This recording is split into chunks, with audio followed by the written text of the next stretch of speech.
Hello students, welcome to the part 3 of the topic angle and its measurement.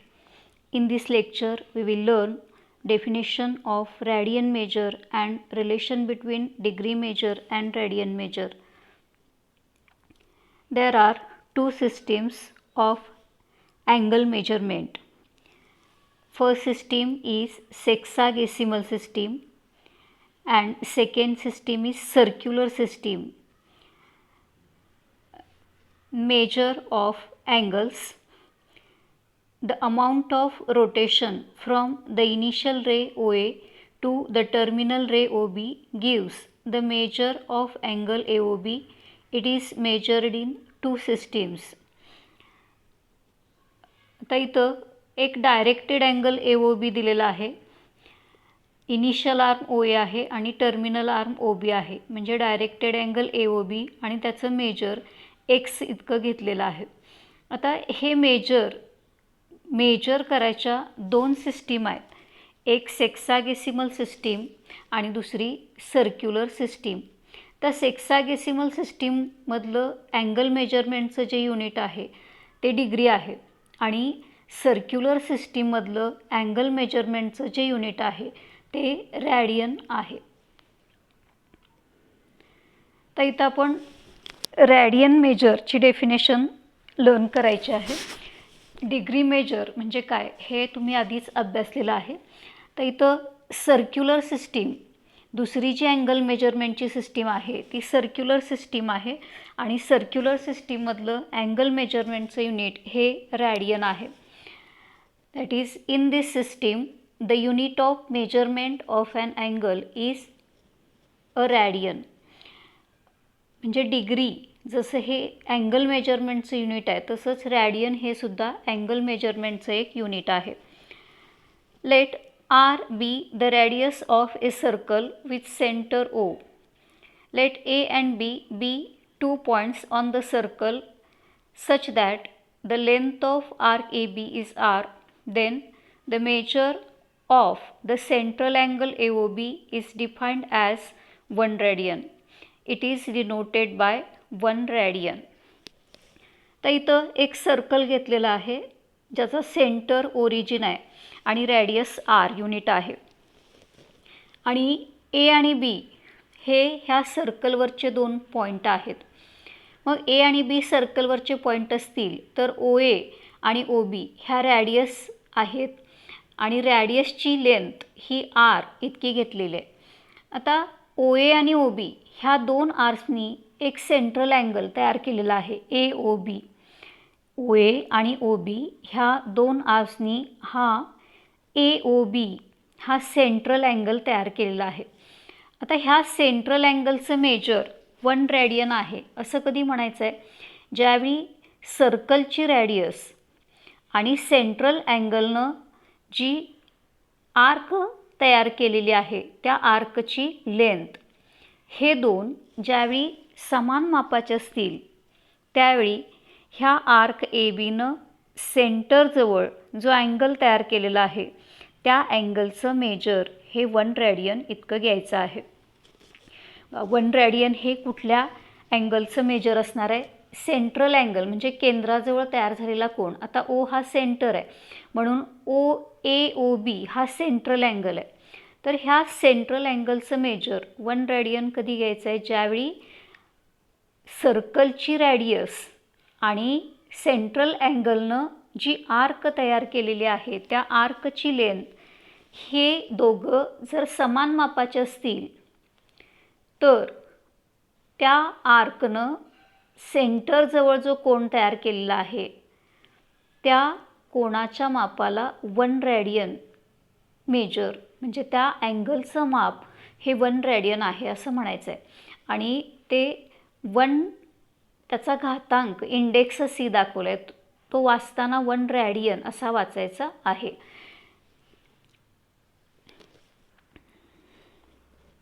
आता इथं तीच definition लिहिलेली आहे.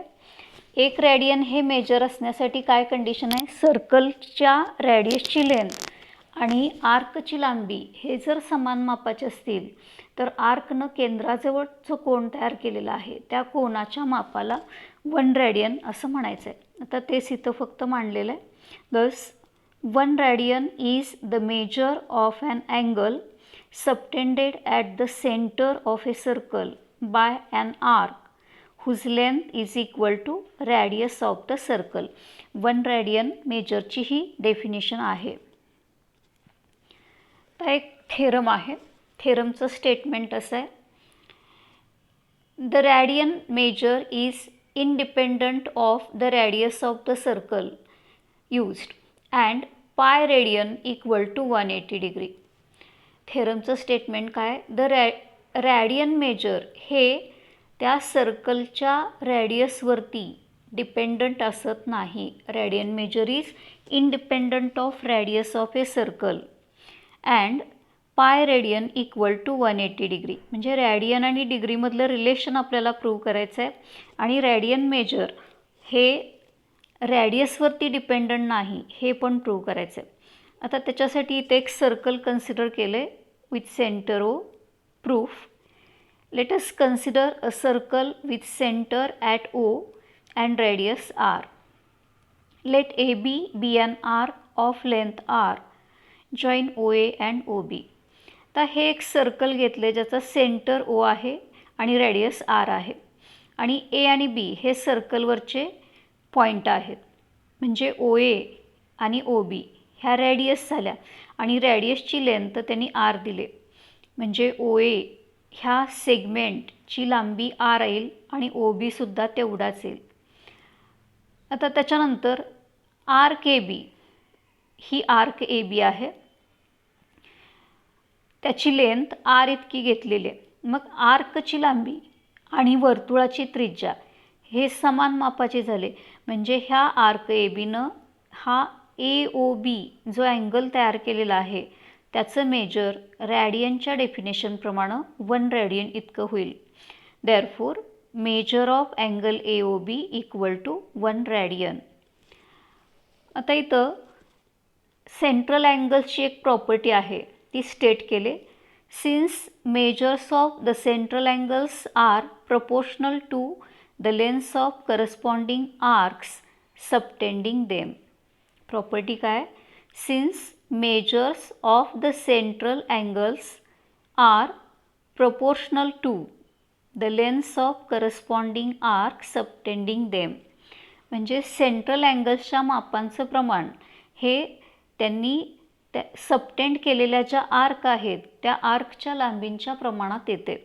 मग आता इथं 2 सेंट्रल अँगल घेतलेत. हा AOB हा एक सेंट्रल अँगल आहे आणि AOC हा एक सेंट्रल अँगल घेतलेला आहे.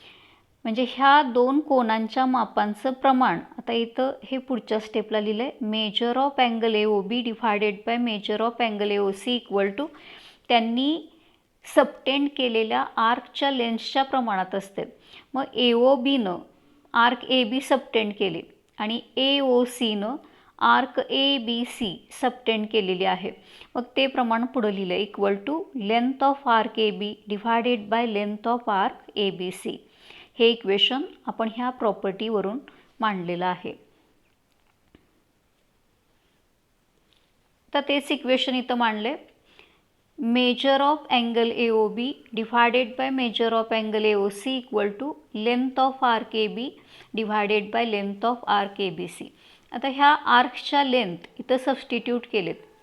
AB ह्या आर्कची लांबी आपण R इतकी घेतली आणि आर्क ABC हा सेमी सर्कम्फरन्स आहे. म्हणजे सर्कम्फरन्सच्या निमपट त्याची लेंथ असणार आहे. त्या सर्कम्फरन्स म्हणजे परीघ.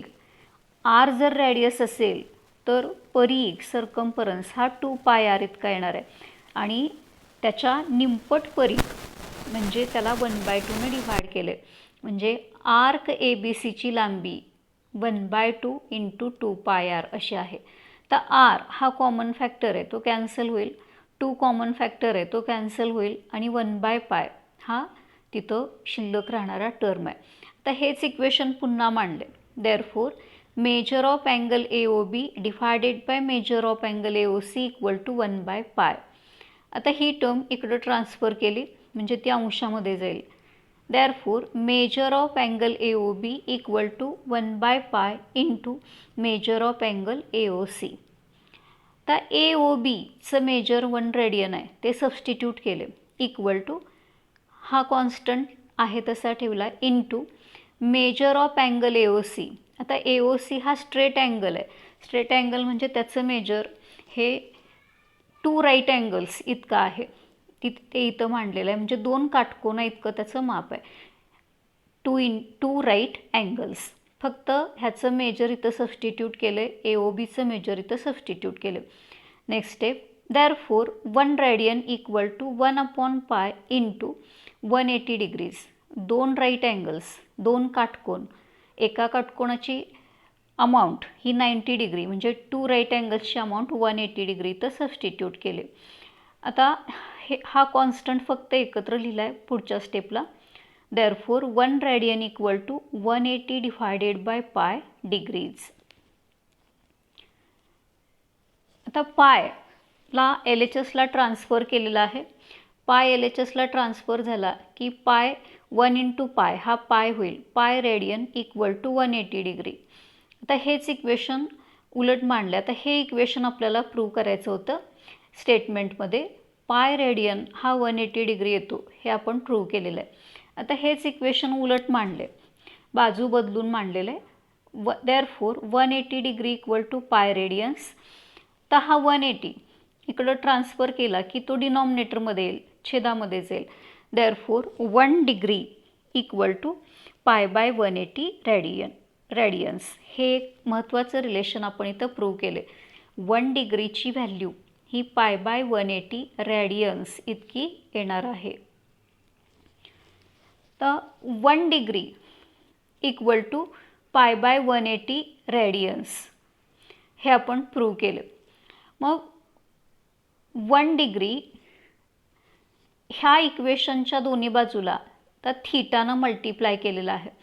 थीटानं दोन्ही बाजूला मल्टिप्लाय केलं की 1 into theta equal to pi by 180 into theta radians. Therefore 1 into theta हा थीटा येईल equal to pi by 180 into theta radians. तर हे रिलेशन पाय रेडियन हे आपण जे रिलेशन प्रूव्ह केले त्याच्यावरूनच हे रिलेशन आपल्याला मांडता येणार आहे. 1 रेडियन इक्वल टू इथं फक्त pi radian equal to 180 degrees आपण प्रूव्ह केले. त्या पायला फक्त इकडं ट्रान्सफर केलेला आहे म्हणजे तो छेदामध्ये जाईल. 1 radian equal to 180 divided by pi degrees. आता ह्या इक्वेशनच्या दोन्ही बाजूला थीटानं मल्टिप्लाय केले. एकाच कॉन्स्टंटनं जर मल्टिप्लाय केलं तर ते इक्वेशन बदलणार नाही. जे 1 into theta radians equal to 180 divided by pi into theta degrees.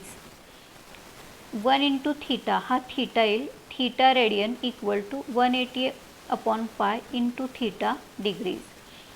म्हणजे ही जी 2 रिलेशन्स आपण प्रूव्ह केलेत त्याच्यावरूनच ही 2 रिलेशन्स मिळवलेले आहेत. मग पहिल्या रिलेशनमध्ये डिग्रीचं रूपांतर रेडियन्समध्ये केले आणि दुसऱ्या रिलेशनमध्ये रेडियनचं रूपांतर डिग्रीमध्ये केले. मग डिग्रीचं रूपांतर रेडियन्समध्ये करताना त्या मेजरला पाय बाय 180नं मल्टिप्लाय करावं लागते आणि रेडियन्सचं रूपांतर डिग्रीमध्ये करत असताना त्या मेजरला 180 डिवायडेड बाय पायनं मल्टिप्लाय करायचं आहे.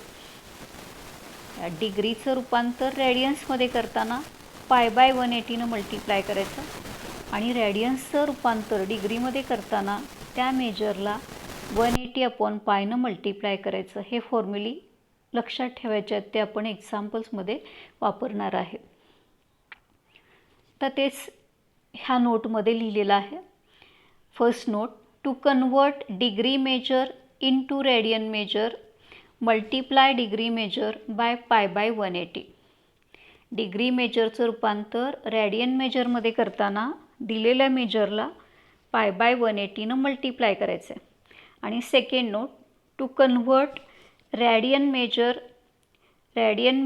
Into degree measure multiply radian measure by 180 divided by pi. म्हणजे रेडियन मेजरचं रूपांतर डिग्रीमध्ये करताना त्या मेजरला 180 बाय पायनं मल्टिप्लाय करायचं आहे.